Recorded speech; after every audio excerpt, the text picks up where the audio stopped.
నమస్కారం. ఈరోజు మనం చర్చించబోయే అంశం పురాణాల లోతులోంచి వచ్చింది, కానీ ఇప్పటికీ మన జీవితాల్లో, మన సంబంధాల్లో ఒక పెద్ద ప్రశ్నగా మిగిలిపోయింది. అవును. ఆ ప్రశ్నేంటంటే, భార్య కాకుండా మరో స్త్రీతో సంబంధం పెట్టుకోవడం పాపమా? సరిగ్గా అదే. ఈ ప్రశ్నపై మనకు రెండు విభిన్నమైన, చాలా ఆసక్తికరమైన కథలు ఆధారాలుగా ఉన్నాయి. ఒకటి శివపురాణం నుండి. శివుడు, పార్వతీ, నారదుని మధ్య జరిగిన ఒక తాత్విక సంభాషణ. అవును. ఇక మరొకటి వాసన, అంటే మనల్ని అదుపు తప్పించే తీవ్రమైన కోరిక, దాని ప్రమాదాలను వివరించే ఒక ఉత్కంఠభరితమైన, దాదాపు భయానకమైన కథ. కరెక్ట్. ఈ రెండు కథల నుండి మనం ఏం నేర్చుకోవచ్చో ఇప్పుడు లోతుగా పరిశీలిద్దాం. ఈ రెండు మూలాలు ఒకే నాణేనికి రెండు వైపుల లాంటివనిపిస్తున్నాయి. నిజమే. మొదటిది ఒక ఆదర్శాన్ని చూపిస్తుంది. ఆ శివపురాణ కథలో సంబంధం యొక్క పవిత్రతను, దాని వెనుక ఉన్న ఉద్దేశం నిర్ణయిస్తుందని శివుడు చాలా స్పష్టంగా చెబుతాడు. అంటే మనసులో కల్మషం లేకపోతే ఏ బంధమైనా పవిత్రమే అన్నమాట. అంతే. ఇక రెండవ కథ ఆ దొంగ, రాణి, ద్వారపాలకుడి కథ. ఇది ఆ ఆదర్శానికి పూర్తి వ్యతిరేకమైన వాస్తవికతను చూపిస్తుంది.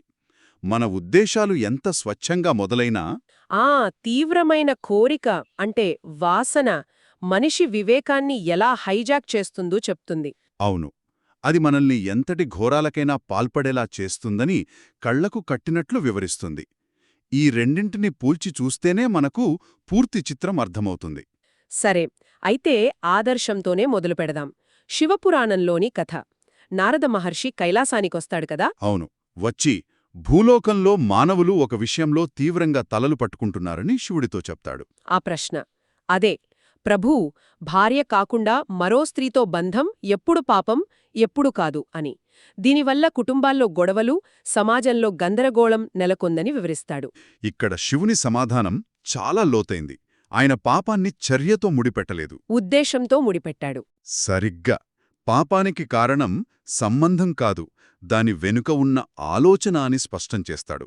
ఆయన రెండు రకాల పవిత్రమైన సంబంధాలను ఉదాహరణగా చూపిస్తాడు. మొదటిది జ్ఞానబంధం. జ్ఞానబంధం అంటే పూర్తిగా జ్ఞానాన్ని పంచుకోవడం మీద ఆధారపడి ఉంటుందన్నమాట. అవును. ఉదాహరణకు ఒక గురుశిష్య సంబంధం లాంటిది. అంటే ఇప్పుడు మనం ఆధునిక కాలంలో చూస్తే ఒక ఆఫీస్లో ఒక సీనియర్ ఒక జూనియర్కు కేవలం వాళ్ల ఎదుగుదలకు సహాయం చేయాలనే ఉద్దేశంతో మెంటార్షిప్ ఇస్తే అది కూడా జ్ఞానబంధం కిందకొస్తుందా? ఖచ్చితంగా. అక్కడ వ్యక్తిగత లాభాపేక్ష, స్వార్థపూరిత కోరిక లేదు, కేవలం జ్ఞానాన్ని పంచుకోవడమే ఉంది. అది పవిత్రమైన బంధం. ఓకే. ఇక రెండవది ధర్మ సంబంధం. ఇది కర్తవ్యం, సహాయం, రక్షణ వంటి విలువలపై ఆధారపడినది. ఓ, దీనికి పురాణాల్లో చాలా ఉదాహరణలుంటాయి కదా. ఉన్నాయి. కాశీలో అన్నపూర్ణాదేవి అన్నదానం చేస్తుంటే శివుడు స్వయంగా భిక్షుకుడుగా వెళ్లి ఆమె నుండి భిక్ష స్వీకరించడం దీనికొక గొప్ప ఉదాహరణ. అక్కడ వారి మధ్య ఉన్నది ఒక ధార్మికమైన బంధం. దానికి ఆధునిక ఉదాహరణ చెప్పాలంటే, వరదల వచ్చినప్పుడు ఒక పురుషుడు తనకు ఏమాత్రం పరిచయం లేని ఒక స్త్రీని ప్రాణాలకు తెగించి కాపాడితే అది ధర్మసంబంధమవుతుందా? సరిగ్గా అదే. అక్కడ వారి మధ్య ఉన్నది మానవత్వం, అంతేగాని వేరే ఉద్దేశం కాదు. ఆ క్షణంలో వారి మధ్య ఉన్నది ధర్మం. అంటే శివుడి దృష్టిలో ఒక బంధం పాపమా కాదా అనేది ఆ బంధంలో ఉన్న ఇద్దరి ఉద్దేశంపైనే ఆధారపడి ఉంటుంది. ఎప్పుడైతే ఒక సంబంధంలోకి స్వార్థం, కామం, దురాశ వంటివి ప్రవేశిస్తాయో అప్పుడే ఆ బంధం కలుషితమై పాపంగా మారుతుంది. ఒక నిమిషం, ఇక్కడొక సందేహం వస్తుంది. శివుడు చెప్పినట్టు ఉద్దేశం స్వచ్ఛంగా ఉందో లేదో నిర్ణయించేది ఎవరు? మనకు మనమేనా? మంచి ప్రశ్న.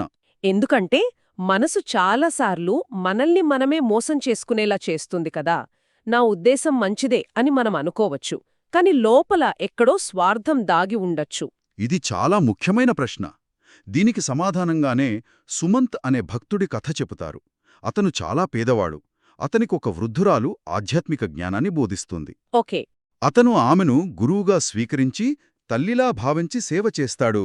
కాని ఊరి జనం దీన్ని అపార్థం చేసుకుంటారు. ఒక యువకుడు ఒంటరిగా ఉన్న స్త్రీతో ఇంత చనువుగా ఉండటమేమిటి, ఇది పాపం కాదా అని నిందిస్తారు. అవును. సుమంత్ చాలా బాధపడతాడు. అప్పుడు శివుడు అతనికి కలలో కనిపించి ఒక అద్భుతమైన మాట చెబుతాడు. పుత్రా, నీ హృదయం పరిశుద్ధంగా ఉన్నంతకాలం ప్రపంచం ఏమనుకున్నా భగవంతుడు నీతో ఉంటాడు. వావ్! నీ ఉద్దేశం నీకు నీ దేవుడికి తెలిస్తే చాలు. అంతే. అంటే మన ఉద్దేశానికి అంతిమ న్యాయ నిర్ణయత మన అంతరాత్మ ఆ భగవంతుడే. ఓకే, మొదటి కథ మనకు ఒక ఉన్నతమైన ఆదర్శాన్ని చూపిస్తోంది. మనసు శుభ్రంగా ఉంటే చాలని. వినడానికి చాలా బావుంది, కానీ నిజ జీవితంలో మనసును అంత తేలికగా అదుపులో ఉంచుకోగలమా? అదే అసలు సమస్య. బహుశా రెండో కథ ఈ ప్రశ్నకు ఒక వాస్తవికమైన, కాస్త భయంకరమైన సమాధానమిస్తుందేమో. అవును, ఈ కథ పేరు వాసనాభూతం. ఇక్కడే వాసన అనే పదాన్ని మనం సరిగ్గా అర్థం చేసుకోవాలి. అంటే కేవలం కోరిక అని కాదు కదా? కాదు. వాసన అంటే మనసులో లోతుగా పాతుకుపోయిన ఒక సంస్కారం, ఒక ప్రవృత్తి. పూర్వజన్మల నుండి లేదా ఈ జన్మలో మనం పదే పదే చేసిన పనుల వల్ల ఏర్పడిన ఒక బలమైన అలవాట్లాంటిది. ఓకే, అంటే అది మనకు తెలియకుండానే మన ప్రవర్తనను నడిపిస్తుంది అన్నమాట. సరిగ్గా సిగరెట్ తాగే అలవాట్లాంటిది. మెదడుకు తెలుసు అది తప్పని, కాని వాసన ఆ పని చేయిస్తుంది. ఈ కథ ఆ వాసన ఎంత వినాశకరమైనదో చూపిస్తుంది. కథలోకి వెళ్దాం. సచ్చిదానంద అనే ఒక దొంగ రాజుగారి గదిలో దొంగతనం చేయడానికి వెళ్తాడు. కాని లోపల అతనికి ఊహించని షాకింగ్ దృశ్యం ఎదురవుతుంది. అవును, రాజు నిద్రపోతుండగా రాణి అర్ధనగ్నంగా మంచం మీద కూర్చునుంటుంది. ఆ దృశ్యం చూసి దొంగ భయంతో వణికిపోతాడు. అతను దాక్కున్నా అతని చేతిలోని పూలకుండీ కిందపడి శబ్దం వస్తుంది. అంతే, రాణి వెంటనే ఖడ్గంతో వచ్చి అతని పట్టుకుంటుంది. చంపేస్తానని బెదిరిస్తుంది. కాని ఆమె కళ్లల్లో భయం కన్నా కోరిక ఎక్కువగా కనిపిస్తుంది. ఆమె దొంగతో ఒక విచిత్రమైన షరతు పెడుతుంది. నాకిప్పుడు ఒక పురుషుడు అవసరముంది. నువ్వు నాతో శారీరక సంబంధం పెట్టుకుంటే నిన్ను వదిలేస్తాను. లేదంటే ఇప్పుడే నీ తల నరికేస్తాను అని బెదిరిస్తుంది. ఆ దొంగ ప్రాణభయంతో బిగుసుకుపోతాడు. అతను ఉపాయంగా మూత్రం వస్తోందని చెప్పి అక్కడి నుండి పారిపోవడానికి ప్రయత్నిస్తాడు. కాని మహల్ ద్వారం దగ్గర ఒక ద్వారపాలకుడు అతన్ని పట్టుకుంటాడు. జరిగిన విషయం తెలుసుకున్న ఆ ద్వారపాలకుడు దొంగకు సహాయం చేయాల్సింది పోయి ఒక పైశాచికమైన సలహా ఇస్తాడు. ఏమిటది? నువ్వు తిరిగి రాణి దగ్గరకు వెళ్ళు, ఆమెతో సంబంధానికి ఒప్పుకో, కాని ఒక షరతు పెట్టు. మనం సుఖంగా ఉండాలంటే మధ్యలో అడ్డుగా ఉన్న నీ భర్త రాజును నువ్వే స్వయంగా చంపాలి అని ఆమెకు చెప్పు అంటాడు. నమ్మశక్యంగా లేదు. ఇక్కడే వాసన యొక్క వినాశకరమైన శక్తి బయటపడుతుంది. ఆ క్షణంలో రాణి వివేకం పూర్తిగా నశించిపోయింది. ఆమెను నడిపిస్తున్నది ఆమె కాదు, ఆమెలోని శారీరక వాసన. ఆ కోరికతో కళ్ళు మూసుకుపోయిన రాణి ఒక్క క్షణం కూడా ఆలోచించకుండా నిద్రిస్తున్న తన భర్త గొంతును స్వయంగా నరికేస్తుంది. ఆ భయానక దృశ్యం చూసిన దొంగకు ఒళ్ళు గగురుపొడిచింది. ఆమె మూర్ఛపోగానే అక్కడ్నుండి పారిపోతాడు. వామ్మో, ఒక కోరిక కోసం కట్టుకున్న భర్తనే చంపేసిందా? ఇంతటితో కథ అయిపోలేదు కదా? లేదు, రాజు హత్య రహస్యం ఎవ్వరికీ తెలీదు. కాని ఆ ద్వారపాలకుడికి మాత్రం నిజం తెలుసు. అసలు హంతకుడెవరో తెలుసుకోవాలనే ఆసక్తితో అతను రాణి చెప్పిన ప్రకారం అడవిలో ఉన్న ఒక సన్యాసిని దగ్గరికి వెళ్తాడు. అతని పతనం అక్కడే మొదలవుతుంది. ఆ సన్యాసిని చెప్పిన ప్రకారం ఒక గుర్రెను బలి ఇస్తే దాని తల ఎగురుతూ అతన్ని హంతకుడి దగ్గరికి తీసుకెళ్తుంది. ఆ తల ఒక పాత మహల్ దగ్గర పడుతుంది. అక్కడ ఒక గుహలో ఉన్న రాక్షస కన్య మోహంలో అతను చిక్కుకుపోతాడు. అవును, ఆమె అందానికి ముగ్ధుడై తాను వచ్చిన అసలు లక్ష్యాన్ని అంటే రాజు హత్య రహస్యాన్ని పూర్తిగా మర్చిపోతాడు. అంటే అతనిలోని సత్యాన్ని తెలుసుకోవాలనే వాసన శారీరక సుఖమనే వాసన ముందు ఓడిపోయిందన్నమాట. సరిగ్గా. ఆ రాక్షస కన్య అతన్ని బందీగా మార్చుకుంటుంది. పగలంతా ఈగగా మార్చి గోడ కతికించి రాత్రి మళ్లీ మనిషిగా మార్చి తన కోరికలు తీర్చుకుంటుంది. అతను ఆ మాయలో బందీ అయిపోతాడు. కొన్నాళ్లకు ఎలాగో తప్పించుకుని ఇంటికొస్తాడు. కాని ఆ రాక్షసకన్య మీదున్న మోహం, ఆ వాసన అతన్ని వదలదు. ఆమెను మళ్లీ కలవాలనే తపనతో పిచ్చివాడైపోతాడు. మళ్లీ ఆ సన్యాసిని దగ్గరికి వెళ్తాడు. వెళ్ళి తనను ఆ రాక్షసకన్య దగ్గరికి పంపమని వేడుకుంటాడు. అప్పుడా సన్యాసిని, ఈసారి బలి ఇవ్వడానికి గొర్రె లేదు, నీ సొంత కొడుకును బలిస్తేనే నువ్వక్కడికి వెళ్లగలవు అని చెబుతుంది. వామ్మో, వాసనతో కళ్ళు మూసుకుపోయిన ఆ ద్వారపాలకుడు తన కొడుకు గొంతు కోయడానికి కూడా సిద్ధపడతాడు. అవును, అతను మొదలుపెట్టింది ఒక చిన్న ఆసక్తితో, కాని అది అతన్ని సొంత కొడుకును చంపేంత రాక్షసుడిగా మార్చేసింది. ఆ చివరి క్షణంలో సన్యాసిని అతని చేతిని ఆపి అసలు నిజాన్ని వెల్లడిస్తుంది కదా. అవును. ఆగు. ఇదే నీ ప్రశ్నకు సమాధానం. రాజును చంపింది ఆ దొంగ కాదు, రాణి కూడా కాదు. వారిద్దర్ని ఆవహించిన వాసన అనే భూతమే ఆ హత్యకు కారణం. అదే వాసన ఇప్పుడు నిన్నూ నీ కొడుకును చంపేలా ప్రేరేపిస్తోంది.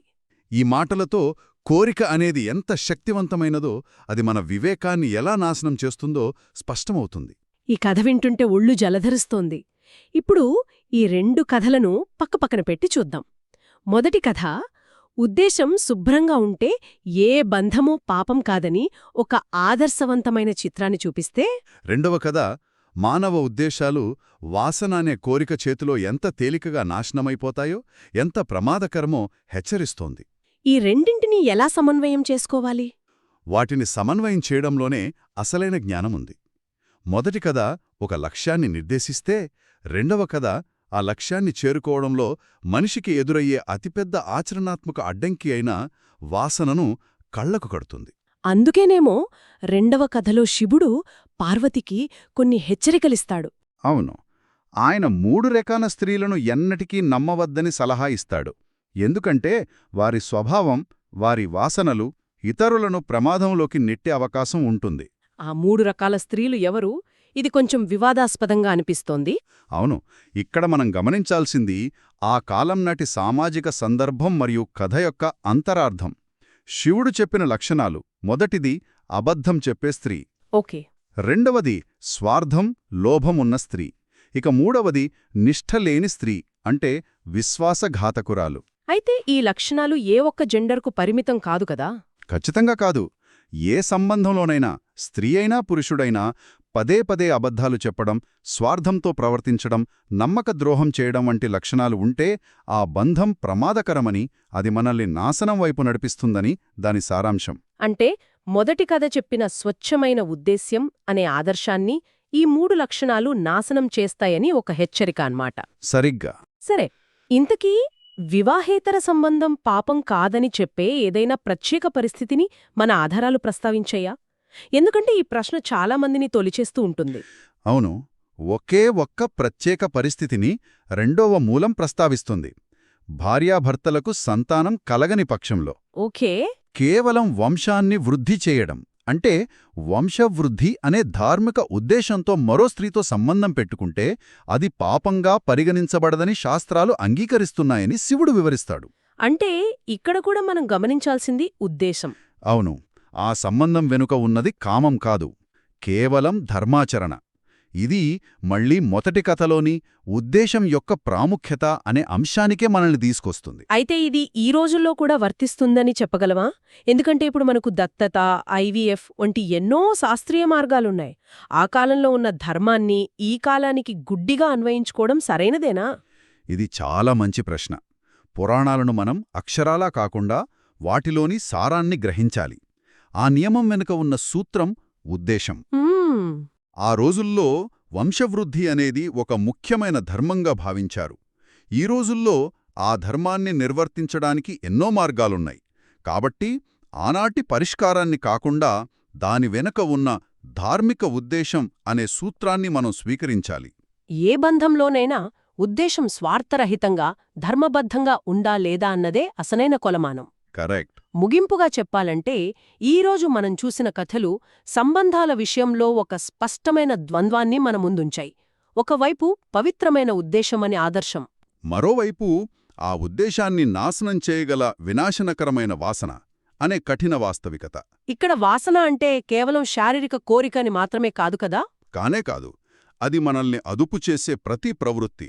అది అధికారదాహం కావచ్చు, డబ్బు సంపాదించాలనే పేరాశ కావచ్చు, లేదా సోషల్ మీడియాలో గుర్తింపు కోసం ఆరాటం కావచ్చు. ఓ నిజమే.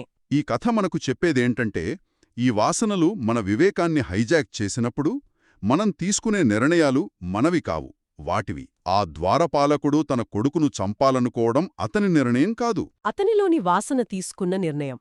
అద్భుతంగా చెప్పారు. అంటే శివపురాణ కథ మనకు గమ్యాన్ని చూపిస్తే, ఈ వాసనాభూతం కథ ఆ గమ్యానికి చేరకుండా మనల్ని ఆపే అడ్డంకులను చూపిస్తోంది. సరిగ్గా. అందుకే పురాణాలు చెప్పే ఈ ఆదర్శాలు మరియు హెచ్చరికల మధ్య సమతుల్యం సాధించడం ఎలా అనేది శ్రోతలు ఆలోచించాల్సిన ప్రశ్న. అవును. మన జీవితంలోని సంబంధాలలో మనం అనుసరిస్తున్నది ఒక స్వచ్ఛమైన ఉద్దేశమా లేక మనకే తెలియకుండా మనల్ని నడిపిస్తున్నది ఒక దాగి ఉన్న వాసన? ఈ రెండింటి మధ్య ఉన్న ఆ సన్నని గీతను ఎలా గుర్తించాలి? ఇది ప్రతి ఒక్కరూ తమను తాము వేసుకోవాల్సిన ప్రశ్న. ఎందుకంటే ఆ గీతను దాటితే మనం కూడా ఆ ద్వారపాలకుడిలాగే పతనమయ్యే ప్రమాదముంది.